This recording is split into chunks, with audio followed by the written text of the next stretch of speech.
Shalom and welcome to Rivkush, the podcast featuring Jews of color and our rich diversity, talking about anything and everything Jewish. Today, my guest is Jessica Jantjies, and I'm so happy to have her because it's been a long time coming since we first met. Probably, I'm just thinking, wasn't early this year, maybe later last year. Regardless, It was December. Okay, so it's been a long time coming, so I'm super excited to have her. So let me tell you a little bit about Jessica. Jessica is a Cape Town based writer, researcher, and storyteller with a deep interest in African Jewish identity. Drawing on her own multi layered heritage, Jessica explores the intersections of faith, culture, and memory within African Jewish communities. Through historical research and family oral traditions, she brings to light stories that challenge narrow definitions of Jewish identity and open space for broader, more inclusive narratives. Jessica is passionate about bridging past and present and about honoring the voices and experiences often left out of mainstream conversations. Wow. Wow. So let's dig in. One of the things that leaped out at me was when the reference to your multi-layered heritage. So tell me a bit more about that. Well, thank you so much, Rivka, for your warm welcome. Thank you for being Um, here. of course. Yeah, so I'm from Cape Town, South Africa, and in South Africa we have a group of people called colored people, which means people who are descendant from a mixed heritage, basically.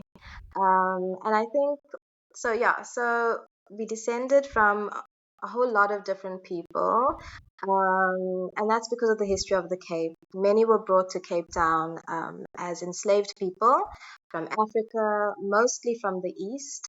And then also I have a mix of indigenous too, and then Scottish, two great grandfathers who were from Scotland, a Mhm. grandfather from Zimbabwe, a great grandfather from Sierra Leone, and another Wow. great grandmother from Saint Helena Island, which is like in the middle of the Atlantic between Angola and Brazil. Okay. So there's lots of mixture, and that kind of makes up, I would say, the majority of colored people's heritage, just from everywhere. Indian subcontinent from my grandmother's side, just everything in there. Oh, wow. That is awesome. Yeah, no, it's interesting. Bantied bantied, is that the word? It's it's Mm. mentioned a lot in the context of, Israel and anti-Israel folk. So I think, in my opinion, there's been kind of a lack of understanding of what apartheid meant in South Africa, because let's face it, that's where the term was coined and that's what it was used to Yeah. describe, right? And Mm. and also then stemming from that, a lack of understanding of the characterization of peoples. So Yes. if you could share a bit more about that. Mm. Well, apartheid, the whole it means it's an Afrikaans word which means separateness. And basically, what they did was they divided people up based on their ethnicity. I don't want to say race because we're all part of Hmm. the human race, but yes, based on their ethnicity. And colored people were kind of we only came into existence with colonization. We were like the first children between mixture between settlers, white settlers, some enslaved people, and the indigenous people, especially in the Hmm. Cape, we were the majority here. And so from that, I would say we kind of like developed a Creole, sure, even language. Afrikaans was the language spoken by enslaved people first. Okay. Um, and so, yeah, when it comes to the apartheid and how we see our identity today, we treated different people based on your proximity to whiteness. So colored Ah. people, you have this thing like black people, and then you have colored people.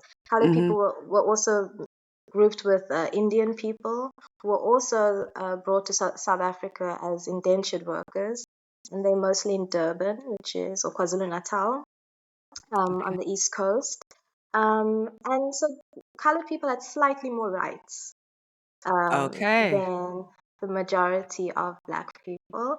And then, of course, white people were right at the top of the hierarchy. But post democracy, there's been complications because you have some colored people, even during apartheid, identifying as black people, and some who didn't. Once we had, democratic South Africa, I would say colored people are still kind of, what are we? And other people are like, but you're not black enough. And some people saying you are black enough. And so there's a complicatedness there. And also how we were taught about our history.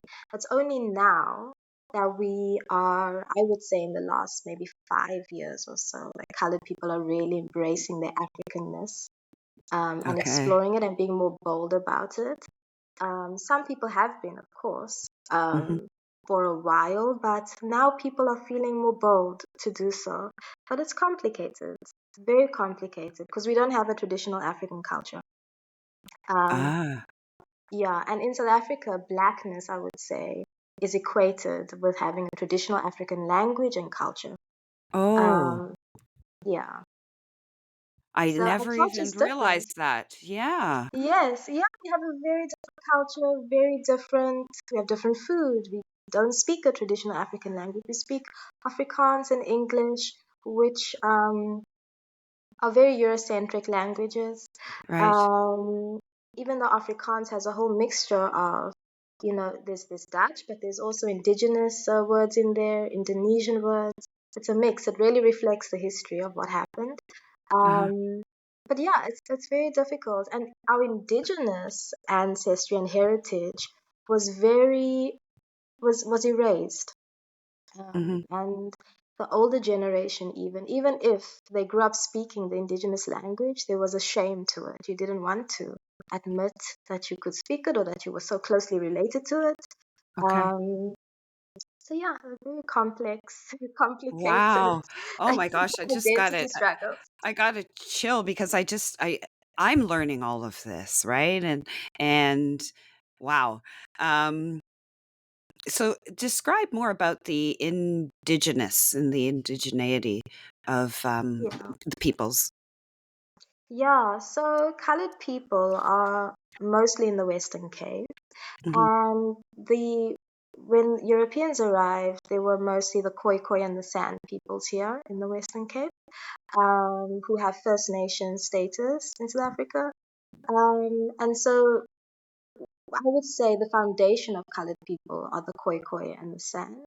But there were multiple epidemics, and especially the smallpox epidemic kind of wiped out the indigenous Wow. population. And also, they're the reasons why slaves were brought to the Cape because they kept running away. It was difficult to enslave an indigenous person. They knew the land, so they would run away. But what also happened because of colonization was that they were pushed kind of up north. And those who Mm. stayed obviously married others. And yeah, here we are today. I think 30% of our ancestry, if not more for some. Um, I think definitely for myself, I have slightly more indigenous ancestry, but it makes up a significant amount of colored ancestry. Wow, thank you for sharing. Like, and just hearing the story that you just said about what happened with the indigenous population, it so mirrors what has happened to First Nations and indigenous throughout the world. And I think even in Canada. And when you said Mm. about the smallpox, I remember hearing the history of indigenous people in the United States who actually smallpox, if I'm not mistaken, was intentionally Oh my introduced in goodness. order to decimate, right? So it's an absolute shame. And Mm. saying absolute shame, I'm tempering it, you know. Um, so now you've described a bit about your indigeneity, about but then let's throw in, as you said, let's throw the Jewish in there. Yeah. Let's throw the Yes. like, you're not complicated enough. Let's just throw a little Jewish in there too.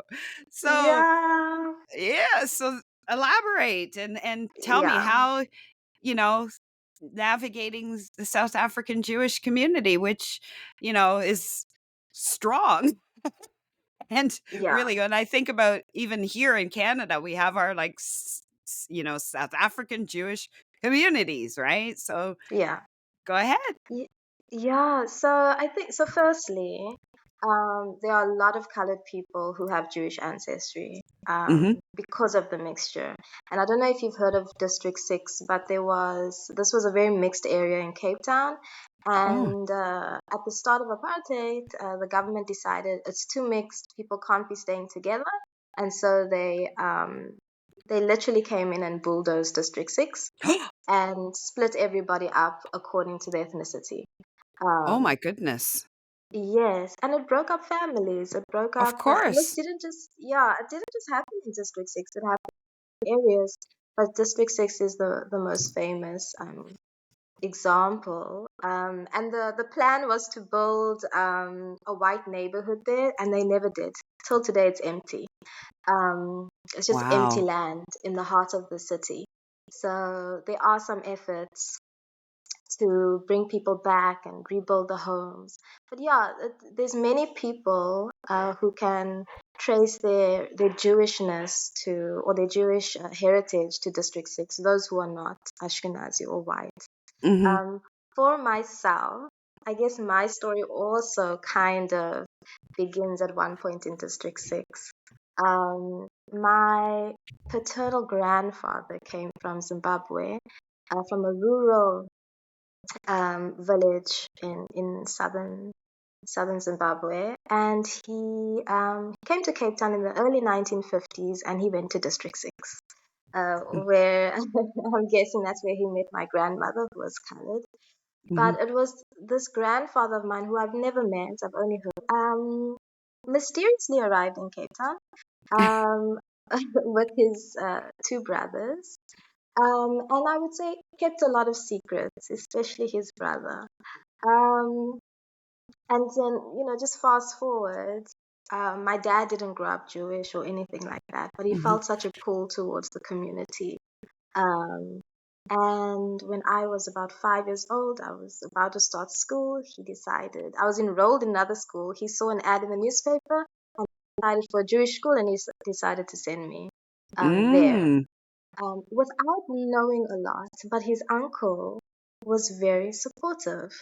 And so, because I've always just been so interested in family history and heritage, I used to ask questions. But I never questioned my Jewishness, even though I looked different from everyone else. Right. I realized that I didn't have the same story. I remember in grade 2, I remember everyone was saying their Boba or Zeta was in like Yeah. Canada or Israel. And I remember thinking, good, I had a story. Grandparents are just from here. It didn't Yeah. sound very exciting. But I had a story because everybody has a story. Um, Absolutely. yeah, and so I always had questions, and my dad would feed me a little bit, only what he knew. And that's when he started mentioning Lemba. And we don't eat this and we eat that, and certain other things. Like his grandmother wasn't from Zimbabwe, she was from somewhere else. So there were those things, but both of us didn't Hmm. know what we were talking about. It wasn't even in relation to my questions about, Jewishness. Right. It was just family history. And so I grew up in the community, never questioning, like I said, my identity, just knowing that I was wrong. Um, but the older I became, I wanted to know more about my grandfather. And it was, I think, 2014 where I went to Limount in Cape Town and I Uh-huh. met this young man who is now such a good friend. And I remember him dressed in, like, he had his tzitzit on, he had his kippah, Yeah. and he was this black man from Zimbabwe. And I thought, maybe he converted. This was the first thing that came to my mind. Right, right. And then I asked him, like, oh, how are you? Da, da, da. And he said, my name is Oded and I'm Lemba. And I said, Lemba? I know this word Lemba, but I don't know what it Wow. means. What does this mean? And so he started telling me about the Lemba people. Um, and I was so amazed. That was I would say, the beginning of me discovering my Jewish Nice. ancestry. And I didn't even want to go to Limud. I fought the Really? I did not want to go. I really Why? did not want to go. I just didn't Why? feel like it. Okay. I didn't feel like I did not feel like it. Mother was like, Jessica, I have a feeling you need to go. And so I went and met Oded, which changed my life. Isn't that Um, something? yeah, it really is. Yeah, it changed my life. I asked questions and I started finding out more and more things. And I'd ask my dad also questions, but he knew absolutely nothing. His father never told him anything. So His it's part uncle would give, it's those he, secrets because you said maybe that yeah, was that part of the secrets. definitely. I think also because they were these Zimbabwean men who came to South Africa during apartheid, and I don't think they were legal. Mhm. It was a lot of secrecy. But just in general, when I remember my great uncle, he was like a grandfather to me. He would fetch me from school. He always wanted to know what I was. He was secretive. He didn't, unless you asked about Zimbabwe, the country, he loved that you asked. But when it came to family things and certain things, he would close up. He kept all the documents hidden in. There were certain questions. If you ask too many questions, he will go That's it. quiet. He's not. Yep, That's it. So you're not it gonna get sounds like much. it sounds like if anything, I mean, yes, both of us use the word secrets, but I think it's more it feels like he was just protecting himself and protecting what was most Yeah. important to him, right? Which we do. Yes. Yeah. Definitely. Mhm. I think so. I think Yeah. so. But afterwards, I started paying attention to his habits and why he did what he Yeah. did. And so yeah, I think like I was saying, 2014, going to Limud, meeting Ted was the beginning of me trying to figure out and learn more about my family heritage. And then 2 years later, Oded was telling us about this gathering that happens every year in Limpopo province, which is in northern South Africa. And there you have a massive gathering of Lemba people. They retell the story of their journey. Each clan, there's 12 clans, have what we call the praise song. And the praise 12. song How fitting. is, yeah, Anyways. yes, yeah. And Yeah. each clan has a story, a song of how they arrived in Southern Africa. But they are one people, but there's some variations about how Uh, they arrived. And so I went with my whole family. We decided, no, we have to go. Drove up to Limpopo, and it was so moving. My dad was very emotional. Everybody Oh, kind of looked wow. like him. And I Oh, think, yeah, and I think also for him growing up so disconnected from that part of himself, not knowing anything about it. Um, his father passing away when he was really young, he knew nothing. And so to be there and to be welcomed the way he was, we sat at the table with the elders, which was such a privilege. And we had just discovered this. We had kind of just like arrived, but they were so warm and so welcoming and so eager to share with us. I'm feeling this as you're saying this, I'm feeling this like incredible bubbling of like joy, almost to the point where I think if I had witnessed that, I probably would have cried because to connect to people that are not just like you, but also look like you and to be Yeah, welcomed, that is gold. And that is absolutely. something I think that we sometimes miss out on. that feeling of Absolutely. intense. I'm not even going to say community. I'm going to say of intense family. And Absolutely. like Yeah. I just like again chills like wow, like how powerful is that? Yeah, I think what was also just so grounding was all my life. I mean, my family and I've been raised in an Ashkenazi community. I've never seen representation. I've never seen people who look like and tell other people that there's been Jews in Africa for so long. You know, Mhm. we've been here since the beginning. But our stories aren't told, and it makes you question, do we even have a story? And so to go there to the Lemba gathering and to witness the confidence in which the stories are told, the pride. They are not trying to Yeah. prove themselves to anyone. They are No. just being. Exactly, It's exactly. fantastic. You know, Yeah. because you're right. Everybody has a story. Stories are what connect people. Stories are what people, you know, we hear so many stories from like the Ashkenazi lens. And sometimes it gets to the point where you sometimes think, is that the only story? Why does it feel like that's the only story when there are Yes. so many stories out there? And I think as a people, it's incumbent on us to learn those other stories. And Absolutely. those, some of those stories, I'll be blunt, are older than your story, like their story, Yeah. right? Oh, And absolutely. it's like I will jokingly say to people when they're saying, "Oh, I didn't know there were Jews in Africa," or "I didn't know there were Black Jews," and da da da. And Yeah. I look at them and I said, "Well, if you open our holy book, if you look in the Torah and the Chumash, it said, I will see reference to Africa, but I'm still looking for the reference to Poland and Russia and German. I can't seem to find it." You know, like, come on, Yeah. people. Yes. Come on. Yes. Let's not be Yeah. so narrow focused. And let's hear the stories that broaden who we are. And to use your Absolutely. terminology, be more have more inclusive narratives, right? Yes. Yes. Yes. I think in my family, for Mhm. example, when we have Pesach, we start our Seder with "It happened in Africa."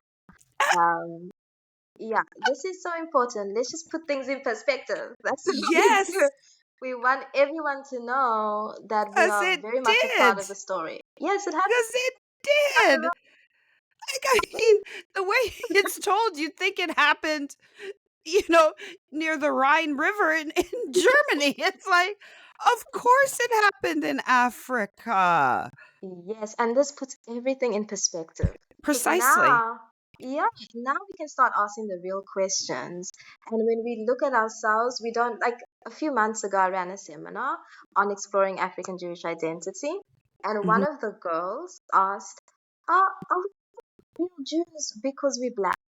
And I never even thought this was a question in someone's mind. But it Wow. just shows the damage that has been done by Mhm. not telling the story. And it Ex is up to us to tell our stories. No one Yes. else is going to do that. No. But, No, it but is we our are story to also, tell.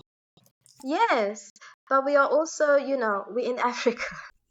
It shouldn't be surprising that there are Black Jews,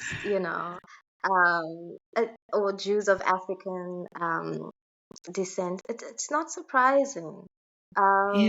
And yes, our history is older than many European Jewish communities. That's just a fact. We've been here since the beginning. Yeah. The people of Israel became a nation on Yes. the African continent, and Yes. we need to remind ourselves. Say it again for the people in the back. So the people of Israel became a nation in Africa. It's very Thank important to you. remember that. Yeah. Thank you. Oh my gosh. This is so, you know what? This is validating. Mhm. This is validating. Like I obviously intellectually know that. It's validating to hear it out loud Yes. because I am immersed in a community that doesn't celebrate, generally speaking, or recognize that. So it's nice to put it again out there in the universe. So Ye- thank you for saying it again for the people in the back. Oh, you're most welcome. Oh my Yeah. god. So tell me, how is it, navigating today's Jewish community in South Africa? Because I don't know a lot about the South African Jewish community. I know a little bit. I know, it's parts of it, and you can correct me if I'm wrong. Like there's some descendants of like Lithuanian Jews and so I have like just a smidge. I know a rabbi from Canada was a rabbi in South Africa for a while, and you know Yes, her. yeah. Yeah, yeah, Yeah, she's yeah. She's back where she belongs in Canada. No, I'm just joking. She got I know. Rabbi Emma's amazing. She's Yeah. amazing. Yeah, Yeah. and I know that I know just based on, lurking on her Facebook, so, being in the South African Jewish community that she was in meant a lot to her, and I think really fundamentally changed her just based on that, and she's bringing home Mm. a lot of good memories from being there and a lot of good things that happened to her there, plus 2 dogs, Yes. so so Yes, d yeah. so you tell me more about the community itself and how Well, you navigate that.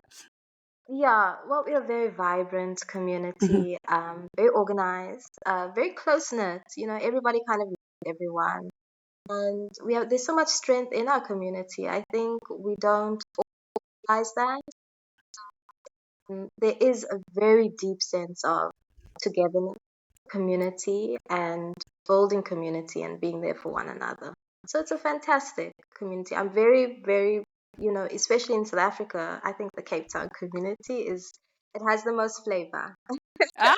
That's a That's what I think. Ah! I think it has the most flavor, and it's very much thriving. Even though it's shrinking, there's a lot of immigration, but yeah, Oh. there's lots of potential here, and a lot of good has been done. When it comes to navigating the community, so I grew up in the Orthodox community, but I'm Mhm, now part of the progressive community. mhm. So it's been very different in the different communities. Um, and I would say there have been challenges. I think that's what's fueled me doing what I'm doing now.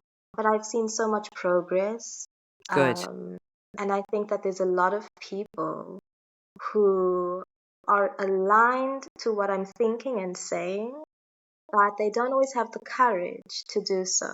Or they're afraid of going against the mainstream or the leadership at times, certain leadership.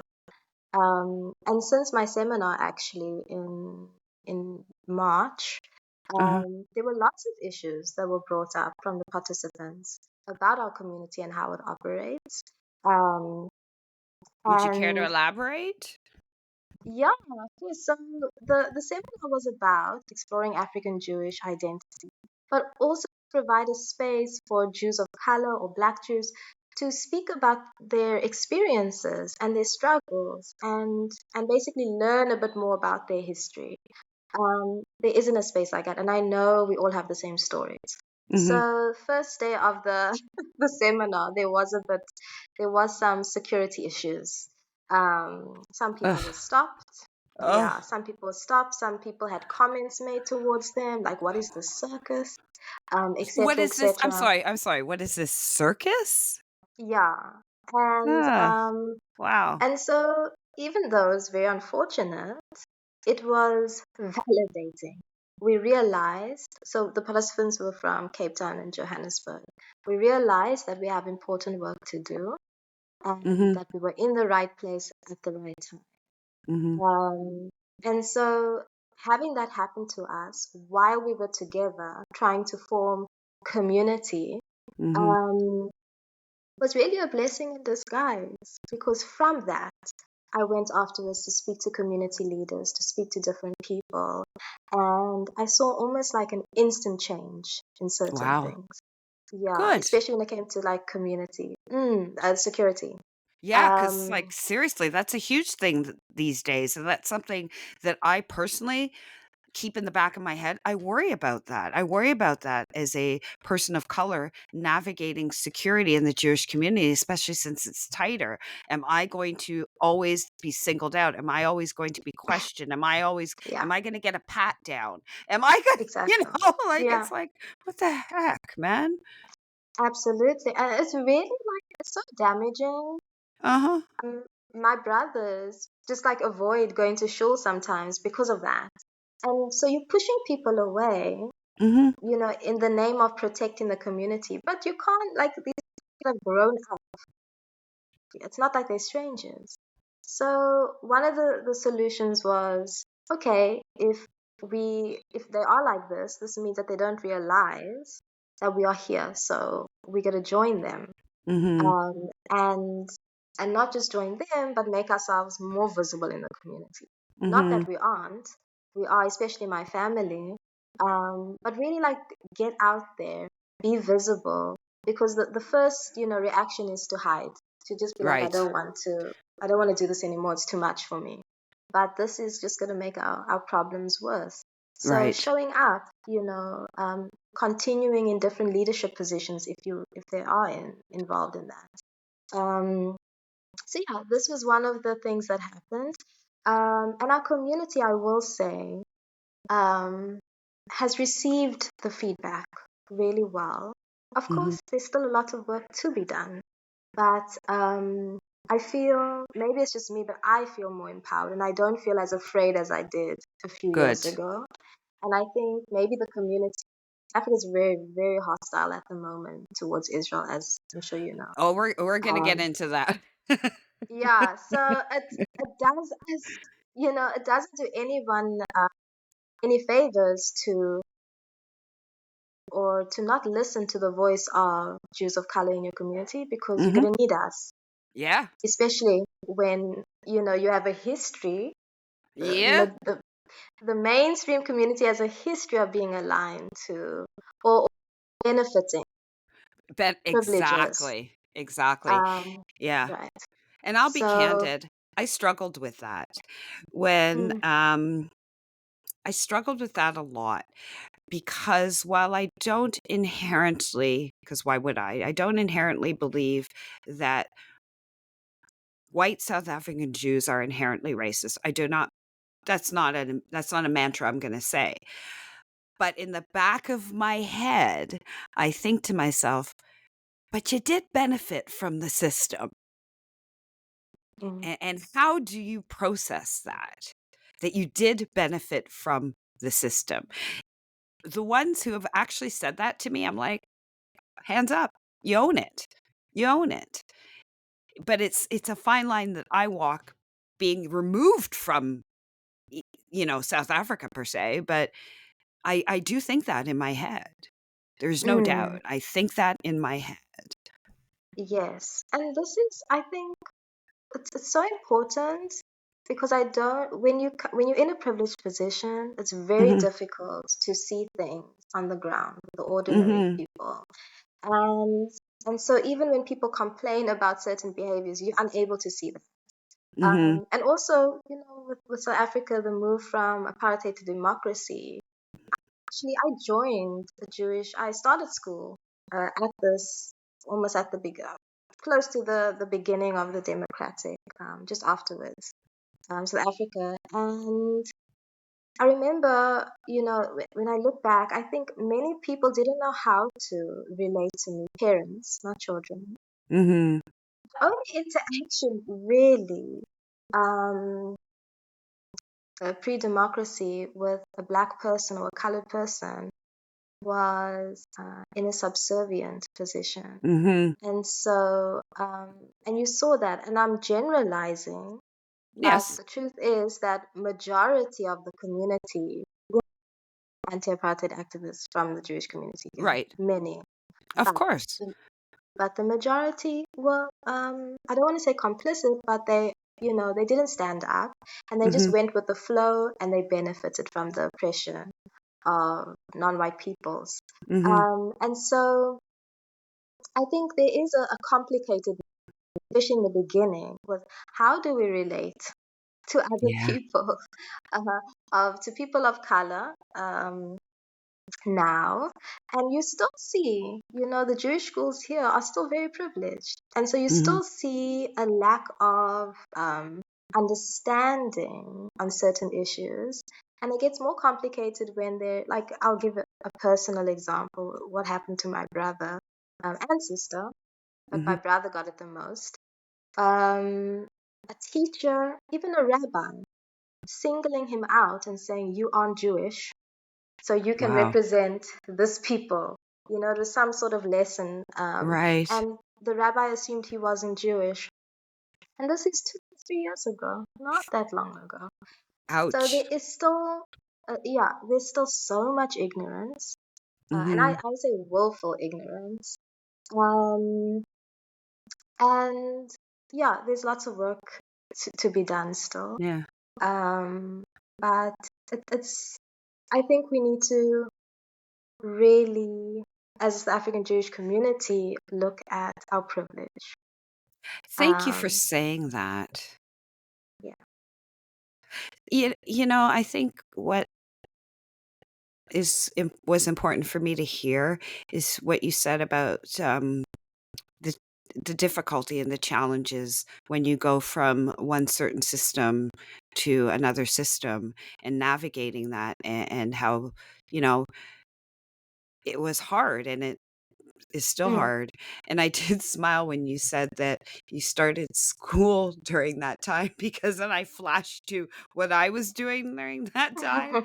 Just before apartheid was abolished, I was one of those people in Toronto marching in front of the consulate, which was like at this corner, and it was part of, like, I think it was like the second floor of this major bank or whatever. And I was one of those people who were saying this: "Hey, hey, ho, ho, apartheid must go. Hey, hey." I still remember my teenage self saying, "Hey, hey, ho, ho, apartheid must go."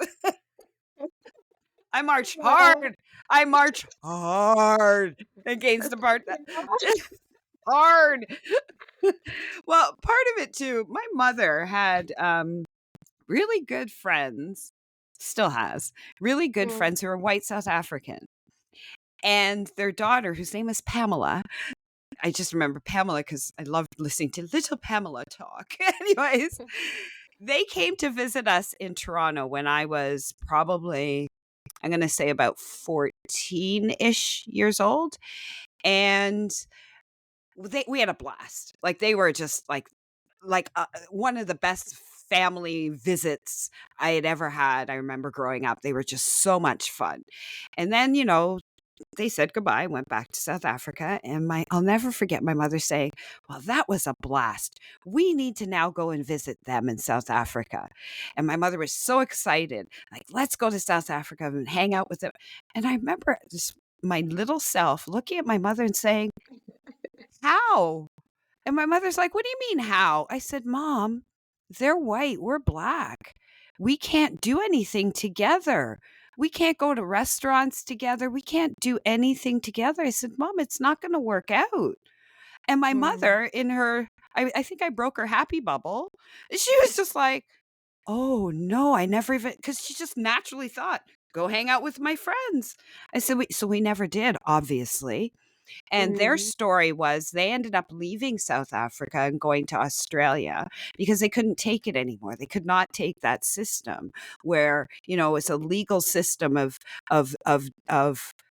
racism, and they just couldn't deal with it anymore. So they went to, and they are of the privilege. They were white, and they Mm. ended up going to Australia, but they missed their home.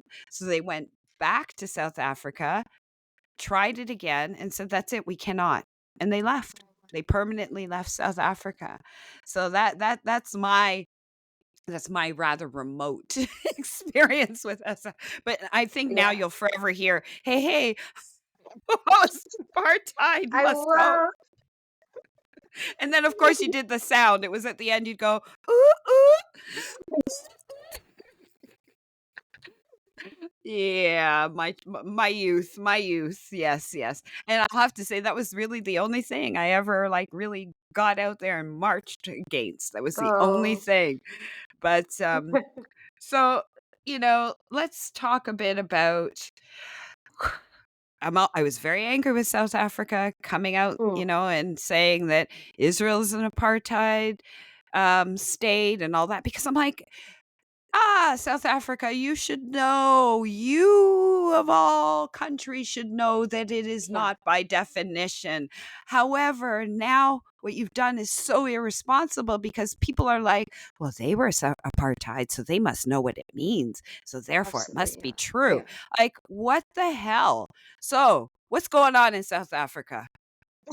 Why is this happening? yeah.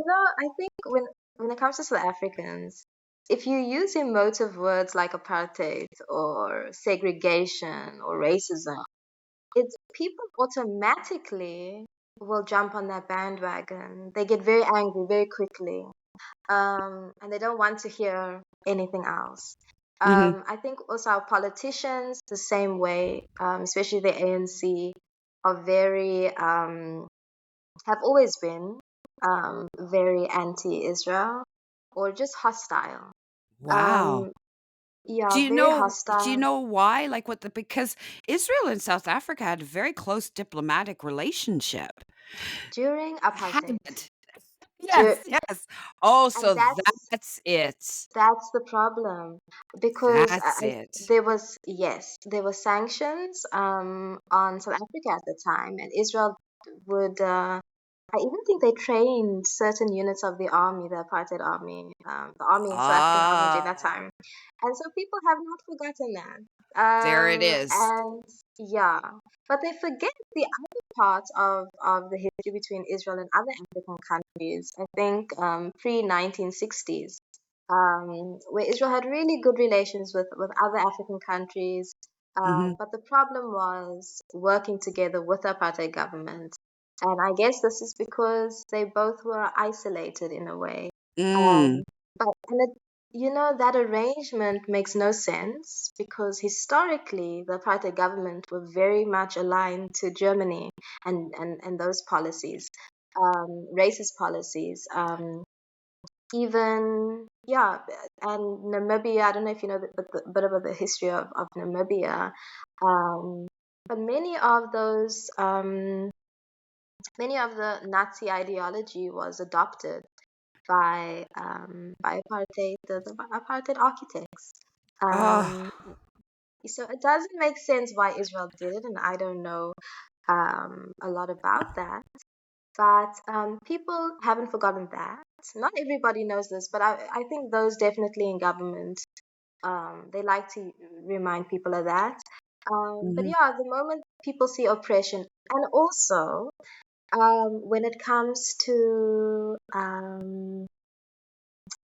how things look, Israel has made itself a very Eurocentric looking country outwardly. Yes. It's projected that image, which I think is very wrong.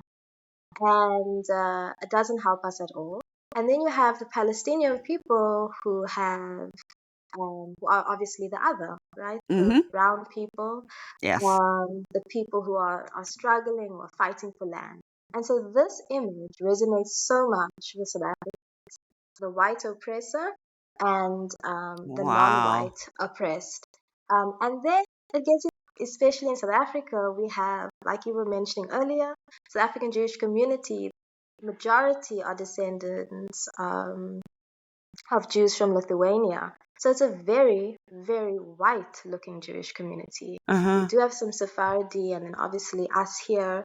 But that doesn't help. You No. have a white Jewish community who are very privileged, who are in many ways, I would say, disconnected from the Mhm. struggle and the problems of most of Africans. Um, so that doesn't help. So they look at Israel being as a white country. This is how they see Mhm. them. And they look at the community here, as a very white looking community Right. and who portrays itself as a very white community. Okay. Um, and they come up with their own conclusion. Another thing is that specifically in the Western Cape or Cape Town, where I'm from, we have I think we have the largest Muslim population in South Africa. Half my Ah, family is Muslim, right. and they are people of color. Mm-hmm. Um, they've always had, historically speaking, really good relations. Everybody's kind of got along. But I'd say the past few years, the Muslim community has become slightly more radicalized. Um, and we also have to look again at the dynamics between the Jewish community and the Muslim community. The Muslim community here, like I said, people of color. So many Muslims worked, and not just Muslims, other Christians, people of color worked for Jewish families.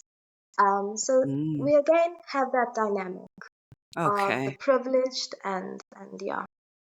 Wow. So it's very nuanced, but there's lots of layers to it. It's not just a simple You've it. explained that so well. Like, I'm just like, I had an aha moment because I really couldn't figure it out. I was like, what is wrong with this country? And why are they doing this and saying this, knowing that it gives weight and power to defining Israel as anti-apartheid? But now I see how it got there. And I didn't, Yes, yeah, yeah. I actually, I'm like, ah, okay. I'm not Mhm. sure what the resolution would be, like, because that's some deep-rooted stuff. That's It some, like, is.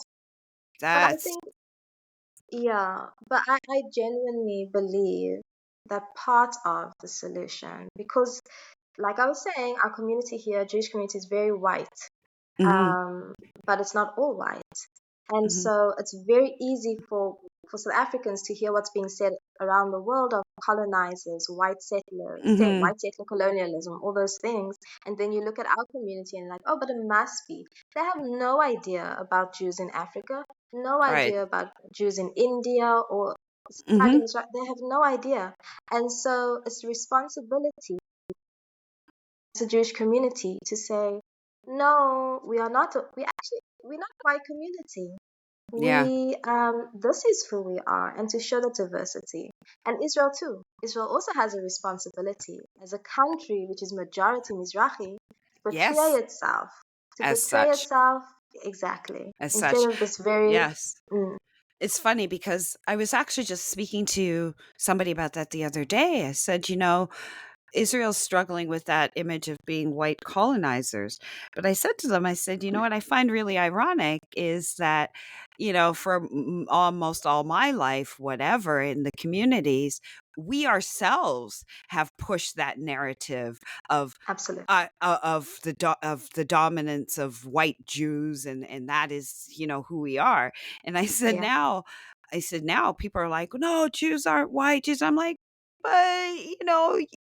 up yeah, until up until yesterday, I had to keep it giving my genealogy and my biology so you'd let me in the door. And now you maybe if you had embraced the diversity of the Jewish community yes, eons ago, you wouldn't be sitting here trying to dis, to convince the world that you're not white colonizers. Like, yes, yeah, I feel like saying, "Do y'all hear yourselves?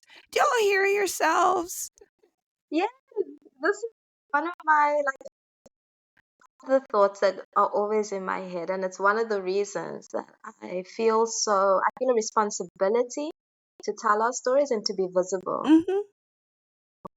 I'll kind of feel hijacked. I'll feel like they've whitewashed me too.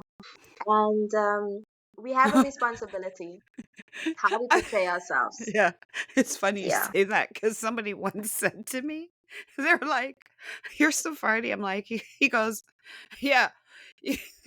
He says, "You may be Sephardi on the outside, but you're Ashkenazi." I was like, "What? Just call me?" Is that like a Jewish version of calling me an Oreo? Like, what the hell is that? Is not Yeah. I did laugh, but I was like, "Damn, Yeah, what's happening?" it's interesting. Yeah, I was actually thinking the same thing the other day. I'm so proud of, being an African Jew. but I grew up in an Ashkenazi community, so this is Yeah. this is my practice, which I'm very proud of, Oh very yes, very I proud mean, of. But I will it's I will like rag on it. I'll poke fun at it, but I do have lines though. I don't use booby and zadie. I don't say Shabbos. I believe that things that are meant to end with a T as in Tom should end with a T as in Tom. The poor rabbi here, he's like, "Did you have a good I can't even say Shavuos or whatever." I'm like, yeah, I looked at him, I said, "I don't even know what you're saying. What is that you speak of?" I said, "I know Shavuot. What is this that you speak of?" And he started laughing, but so I do try and embrace that. yeah, yeah. Same, same. Yeah. But it's hilarious. It's like, oh, what has happened to me? Because when you look at the global context, and I don't want Mm, to, I'm not playing this. There are more of us and there are more of you thing, but I kind of am. But the majority of the Jews globally we have a huge diversity. So the yeah, majority are very diverse, and we need yeah. to recognize and embrace that, and that Mm. there is more than one narrative, Yes, right? I really, yeah, absolutely. And we do ourselves a disservice when we ignore that and when we Hmm. refuse to include that in the story. Absolutely, because Um, that's what makes it so rich. That's what makes us so bloody yes, cool, is the fact absolutely. that we are so diverse, and that I Hmm. don't have to sit there and eat gefilte fish. I can eat other stuff, and that I don't have to, Yeah, that we have different ways we do our tunes on Shabbat, not Shabbos, Shabbat. The way we do, we do yeah, Jewish in different ways, and we need to understand and embrace that, we and do. We yeah. do. I also think something that also fuels me is I remember the journey of my ancestors. Yes. And I owe it to them. I have this responsibility. Thank goodness there was a disconnect in one generation, but here I am again. Yes. And in the Torah it says from generation to generation to Lador teach your Vador. children. Mhm. Yes. And so I feel like, okay, we don't have to agree, but I owe it to my ancestors to tell their story and to make sure that their story is known. We all owe it to our forefathers who were forced into exile, Yes. and now we all here. We shouldn't be denying one another, our story. So I Oh my really, gosh. it's important for me to remember them in this Wow. too. Well, thank you so much, Jessica. And I'm going to leave it at that, those powerful words. And I'm telling you, your ancestors are up there saying, yes, yes. Yes. Yes. So thank Uh, you so much. Long Thank you, time Rivka. coming. I'm so Yeah. happy. I'm so happy to have spent this time with you. You're super cool. I love that you're Oh, sharing your narratives. I love that you're shaking up South Africa. And I love that Rivka. I've learned so much from you today. So thank you for Oh, sharing. Thank you for you're being my welcome. guest. So thank you, Most everyone. welcome. I hope you enjoyed this episode of Rivkush. I am Rivka Campbell coming at you with my guest, Jessica Jantjies.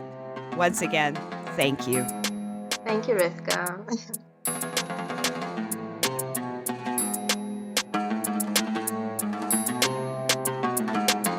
It's time we talk about more than just the tragedy, the hardships we've overcome and the savagery. It's time we focus on what's woven in the tapestry, the roots that connect us to our truth and the canopy of every single branch of our tradition. The story that's been told and those yet to be written, a tale of persistence, an account of achievement.